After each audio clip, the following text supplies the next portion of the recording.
Le Premier ministre chinois Li Qiang a souligné que l'année écoulée avait été marquée par des avancées dans la construction d'une communauté Chine-ASEAN d'avenir partagé et qu'elle avait apporté des bénéfices tangibles aux deux peuples. La Chine et l'ASEAN sont deux marchés majeurs qui représentent ensemble un quart de la population mondiale. Li Qiang a affirmé que les ressources de ce marché constituaient le plus grand avantage de la Chine et de l'ASEAN. Selon lui, la conclusion substantielle des négociations de mise à niveau de la zone de libre-échange Chine-ASEAN version 3.0 offre des garanties institutionnelles pour la construction de marchés de grande taille.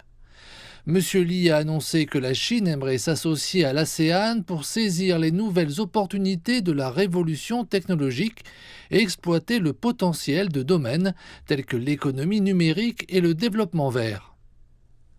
Lors du sommet Chine-ASEAN, le Premier ministre du Laos, pays hôte, a qualifié les relations entre la Chine et l'ASEAN de robustes, substantielles et mutuellement bénéfiques.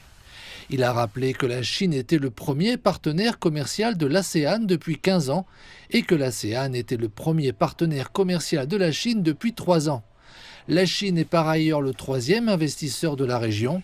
La Chine et l'ASEAN sont désormais prêtes à renforcer leur intégration en améliorant leur actuel accord de libre-échange.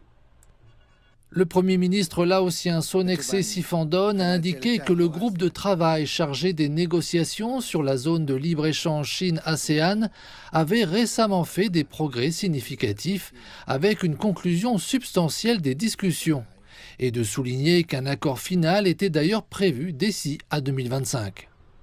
Pour assurer une croissance économique plus forte et plus durable face aux vents contraires mondiaux, le Premier ministre chinois Li Qiang a déclaré que l'ASEAN et la Chine devraient tirer parti de leur population combinée dépassant 2 milliards d'habitants.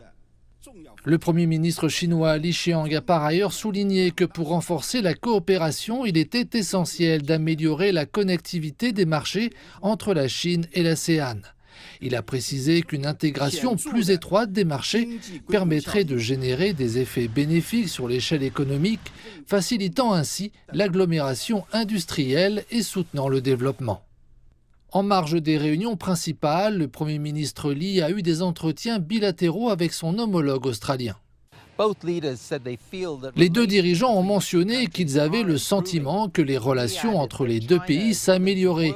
M. Li a ajouté que la Chine était prête à travailler avec l'Australie pour maintenir la paix et la stabilité dans la région Asie-Pacifique et à accueillir davantage d'investissements australiens en Chine, tout en espérant que l'Australie assurerait un environnement commercial équitable aux entreprises chinoises.